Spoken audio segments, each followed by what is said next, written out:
जय माता दी। जागो तब ही सवेरा है, जीवन में असंभव कुछ नहीं है।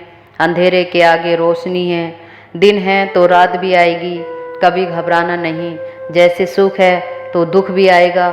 सीमा नहीं होती है किसी भी समय की, कुछ पाने की चाहत है तो भगवान भी आपके साथ हैं। ऐसे ही एक ये कहानी मैं आप लोगों के लेकर आई हूँ। दोस्तों, चैनल पर पहली बार आए हो तो प्लीज़ लाइक करें, सब्सक्राइब करें और इसमें बने रहिए कि असंभव कुछ भी नहीं है। आपको इस स्टोरी से पता चलेगा कि आप कैसे सक्सेस पा सकते हैं। ये सुनने से आपको अपने जीवन का सार पता चलेगा। हमारे जीवन में कितनी भी समस्या हैं, हमें राहें नहीं बदलनी चाहिए, आगे बढ़ना है, तभी आप सक्सेस पा सकते हैं। जैसा सोचोगे वैसा ही होगा। जीवन में असंभव कुछ नहीं। तब जागो तब सवेरा। एक दिन गौतम बुद्ध स्वास्तिक के एक गांव में पहुँचे। दूर दूर तक कोई नहीं दिखाई देता। पहले द्वार पर जाते हैं लेकिन कोई नहीं आता। बुद्ध दूसरे द्वार पर जाते हैं, वहाँ से भी कोई नहीं आता। तीसरे द्वार पर जाते हैं, वहाँ से भी कोई नहीं निकलता। अचानक चौथा द्वार खुलता है और बुद्ध का हाथ पकड़ लेता है और उन्हें अपने घर ले जाता है और कहता है, क्षमा करें बुद्ध, परंतु इस समय आप बाहर नहीं जा सकते।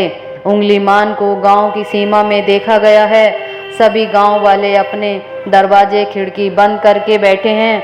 तो उस व्यक्ति से पूछते हैं, कौन है ये उंगलीमान और उससे इतना क्यों डरते हैं लोग? व्यक्ति कहता है, उंगलीमान एक राक्षस है। उसे जो भी व्यक्ति मिलता है, बच्चा, स्त्री, पुरुष, सन्यासी, वो किसी को नहीं छोड़ता। बुद्ध कहते हैं कि उसे धन का लालच है। तो जब वे किसी आदमी को मारता है, उसकी उंगली काट कर अपने गले की माला बनाता है, इसीलिए उसका नाम उंगलीमान पड़ गया है। तब उसकी गले की माला में 100 उंगलियां हो जाएंगी तो उसकी शक्ति बढ़ जाएगी। बुद्ध कहते हैं, आभार हो आपका जो आपने मुझसे उसके बारे में बताया। आप बाहर मत आइए क्योंकि वो आप पर भी वार कर सकता है। भय से मैं नहीं अपनी राह छोड़ दूं, ऐसा मैंने कभी नहीं किया। मुझे भिक्षा मांगने देख जन जन के मन में भय कम होगा। फिर व्यक्ति कहता है, बुद्ध आप बाहर मत जाइए, वो बहुत खतरनाक है।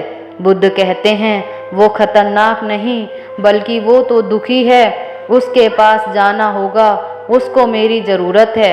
इतना कहते हैं बुद्ध उस व्यक्ति के पास से चले जाते हैं। कुछ दूर चलने के बाद बुद्ध वन में प्रवेश करते हैं और वन में सन्नाटा छाया होता है। दूर दूर तक कोई नहीं, मनुष्य या पक्षी नहीं दिखता है। परंतु गौतम बुद्ध अपने मार्ग में आगे बढ़ते हैं। अचानक गौतम बुद्ध ने सामने उंगलीमान को आते देखा है। खड़ा हो जाता है। उसका रूप इतना भयानक है, कोई भी भयभीत हो जाए। गले में उंगलियों की माला होती है, हाथ में रक्त सने होते हैं, शरीर बलशाली होता है। उसका रूप इतना भयानक होता है, साधारण के व्यक्ति के प्राण उसे देखते हो निकल जाएं। परंतु बुद्ध पर उंगलीमान का कोई असर नहीं होता।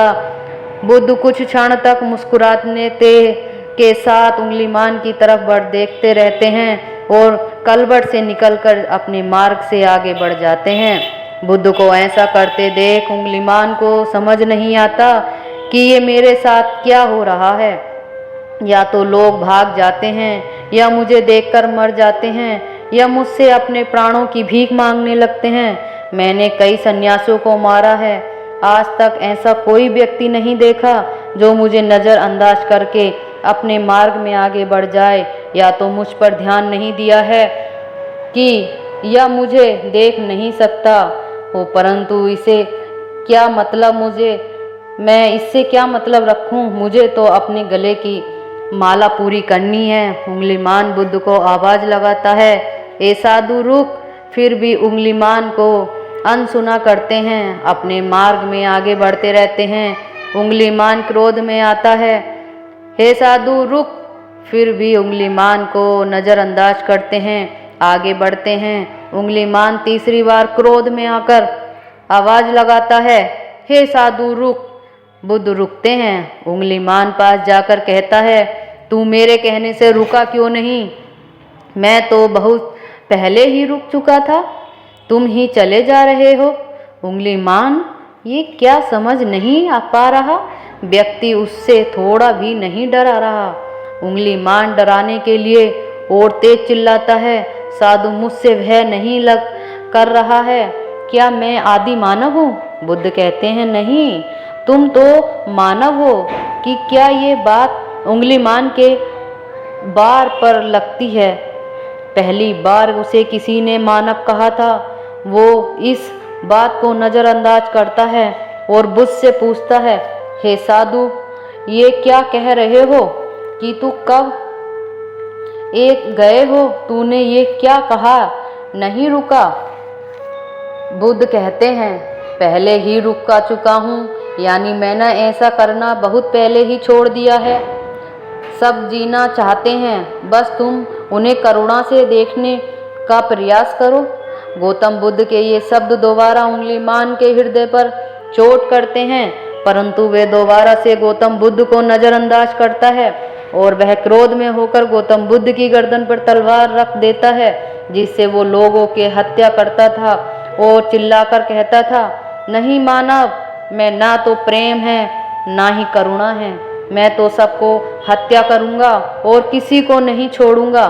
मुझे तो बहुत दुख दिया है। मनुष्य अज्ञान के कारण ही करता है। ईर्ष्या या द्वेष इस मोह माया अज्ञान की संतान है, परंतु वो व्यक्ति ही है दया करुणा समझ का हृदय होता है। उंगलीमान यदि इस जीवन में करुणा कर दयावान भी हैं, परंतु तुम्हें अपनी आंखों से अंधेपन की इस पट्टी को हटा दीजिए जो तुम्हें अपनी बुराइयां ही दिख रही हैं। तीसरी बार बुद्ध दरवाजे को सुन उंगलीमान का खुद पर से विश्वास उठ जाता है। उसे समझ नहीं आता पहली बार उसे इतना कमजोर क्यों महसूस हो रहा है। वो कोशिश तो करता है क्रोध करने का, परंतु कर नहीं पाता है। बड़ी हिम्मत जुटाकर क्रोधित होने का नाटक करके बुद्ध से कहता है, तुम और व्यक्ति जैसे नहीं हो। बुद्ध कहते हैं, मैं हर व्यक्ति जैसा ही हूँ, बस जागृति हूँ, यह सिद्ध कर रहा हूँ। मेरा मार्ग दया में परिवर्तित करता है। उंगलीमान, तुम अनजाने में घृणा के पथ पर हो, इस क्षण रुक जाओ। तुम्हारे भीतर भी क्षमता है दया करुणा के पथ पर चल सके। इतना सुनते ही उंगलीमान के हाथ से तलवार जमीन पर गिर जाती है। उसकी आंख में आंसू बहने लगते हैं।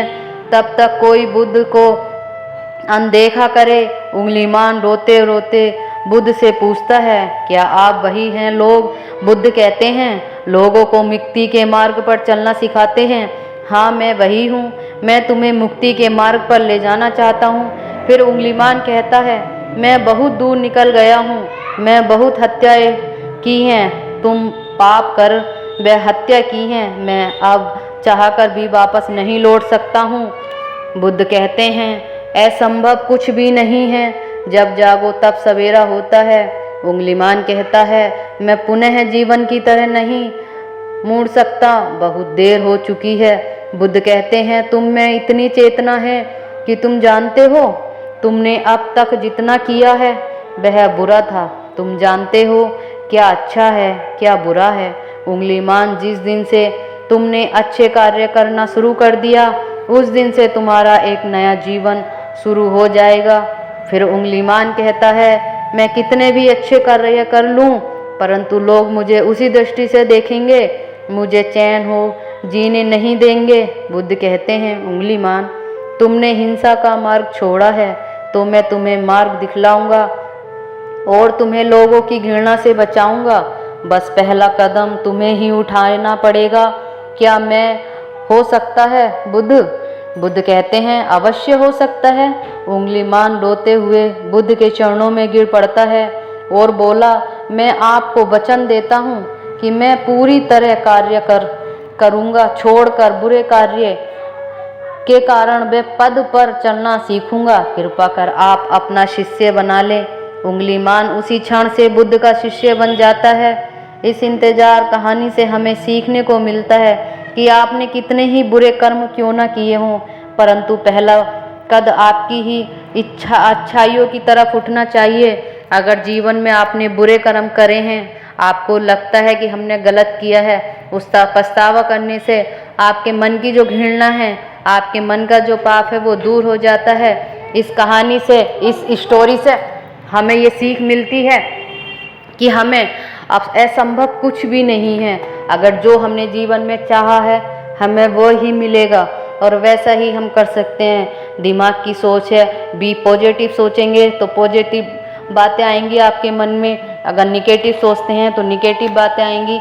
इस तरह की मोटिवेशनल वीडियो अगर आपको देखनी है, आप सुननी है, आप चाहते हैं कि मैं आप लोगों के बीच आऊँ और ऐसी ऐसी जानकारी दूँ जिससे कि आप मोटिवेट हों, प्लीज़ प्लीज़ लाइक करिए, सब्सक्राइब करिए, ताकि मैं आगे की वीडियो आप लोगों तक पहुंचाती रहूं। और मुझे खुशी है कि मैं ऐसी जानकारी आप लोगों के साथ शेयर कर रही हूँ। मेरा उद्देश्य है कि मैं मोटिवेशनल बातें, जो आज की जनरेशन है वो बहुत ही जल्दी अपने आप में एक कमज़ोर निगेटिव बातें ज़्यादा सोचती है, ज़रा सा दुख होता है तभी वो दूर भागने लगती है, अलग अलग तरह की बातें सोचती है। लेकिन दुख तो भगवान राम के जीवन में भी था। हमें दुखों से ही आगे बढ़ना होता है और एक सीख मिलती है कि आज दुख है तो कल खुशी भी ज़रूर मिलेगी। एक सिक्के के वो दो पहलू हैं, जिधर आप देखेंगे अगर सुख आया है तो दुख तो आएगा।